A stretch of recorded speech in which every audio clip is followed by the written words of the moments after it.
Match numéro 2 de cette série Canadien Capitals où Montréal a remporté le premier affrontement entre ces deux équipes de façon inattendue au domicile des Caps est en train de répéter l'exploit ce soir, eux qui avaient blanchi Alexander Ovechkin de la fiche de pointage, lui qui n'avait pas été capable de décocher un seul lancé à l'endroit de Yaroslav Halak. Eh bien, vous le savez, il ne faut pas réveiller le lion qui dort, car à chaque fois qu'il est blanchi de la fiche de pointage, Ovechkin revient toujours avec de fortes performances. Et il faut aussi mentionner que Mike Green a les choses de se faire pardonner. Il sera aussi à surveiller.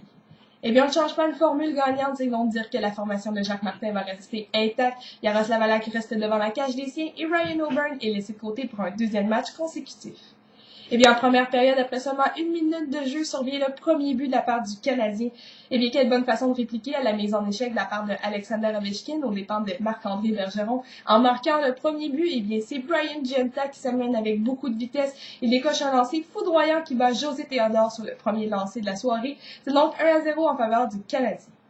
Eh bien, le déboire de José Théodore se poursuit, car sur le deuxième lancer, il cédera encore une fois. Quel beau jeu de André Kostin qui fait tout à lui seul. Il vient marquer un deuxième but en 2 lancers pour le Canadien. C'est donc dire que Théodore est retiré du match et c'est Simeon Varlamov qui s'amène dans la mêlée.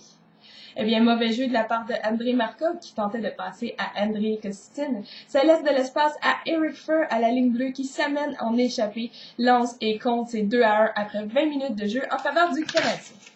Eh bien, en deuxième période, on fait trébucher Michael Camilleri en zone offensive. C'est un premier jeu de puissance aux Canadiens ce soir.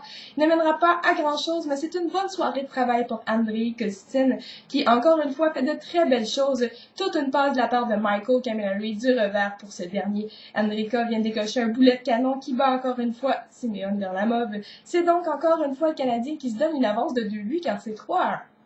Bien, Brooks Lack sera puni à son tour car on fait encore une fois trébucher Michael Camilleri. Et à cette occasion, eh bien, tir de Yaroslav Spacek qui finalement dévie sur Andrei Kostin qui marque un 3e but. Il complète un tour du chapeau et c'est 4-1 en faveur de Montréal. Eh bien, quelle réplique immédiate de la part des Caps, on s'en attendait, c'est une équipe offensive, mais on bouscule beaucoup Yaroslav Halak dans son demi-cercle, on le dérange constamment, et finalement, Backstrom a de l'espace, il décoche un lancer pour réduire l'écart à 2 buts. Et bien ensuite, c'est une pénalité appelée pour Michael Camilleri qui a donné un coup de bâton en fin de période qui place le Canadien dans le trouble. Mais finalement, les Caps vont amorcer cette 3e période avec un homme en plus dans la mêlée. Mais c'est de retour à 5 contre 5 que les Caps font mal aux Canadiens. Un revirement accordé par Mathieu Darche à la ligne bleue amène un tir de Carlson qui finalement Halak donne un retour devant lui et nul autre qu'Alexander Ovechkin s'empare de cette rondelle pour marquer et l'écart est resserré à un seul but car c'est 4-3. Et bien ensuite, un combat un peu mal calculé de la part de Gomez qui est frustré. Il jette les gants aux dépens de Tom Pooley. Et donc les deux joueurs sont chassés pour 5 minutes. C'est une pénalité qui va nuire au Canadien car il perd les services de son joueur de centre pour 5 minutes. Une 3e pénalité est appelée aux Capitals qui, encore une fois, font trébucher en zone offensive. Cette fois, c'est Semen qui est pris en défaut. Et de retour à égalité numérique, alors que Roman Hamrlik venait d'effectuer tout un jeu à l'endroit de Alexander Ovechkin pour contrer ce dernier, eh bien, Mike Hummel charge le filet. Et c'est finalement Backstrom qui s'empare de cette rondelle pour marquer un 2e ce soir. Et c'est de nouveau l'égalité 4-4. Et bien ensuite, une pénalité assez contestable est appelée pour Al Gill qui a supposément fait de l'interférence. Mais il faut dire que les arbitres ont fermé les yeux tout au long de la soirée, en particulier aux dépens de Yaroslav Halak qui a été bousculé constamment dans son demi-cercle. Et finalement, c'est l'entraîneur-chef Jacques Martin qui devrait réagir aux dépens de ses arbitres. Eh bien, le Canadien va passer au travers de la tempête et se tirera d'affaire en désavantage numérique.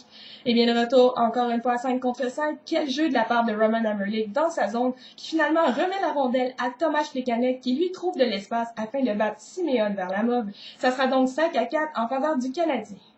Une mauvaise pénalité pour Benoît Pouliot qui, à son tour, fait trébucher, offre un 3e jeu de puissance aux Caps. Et ça sera nuisible aux Canadiens car les arbitres lèvent le bras quelques instants plus tard et Josh Gorges et Al Gill reculent profondément dans leur zone et laissent de l'espace pour Carlson qui décoche tout un tir qui bat le gardien du Slovaque. Et c'est donc de nouveau l'égalité 5-5.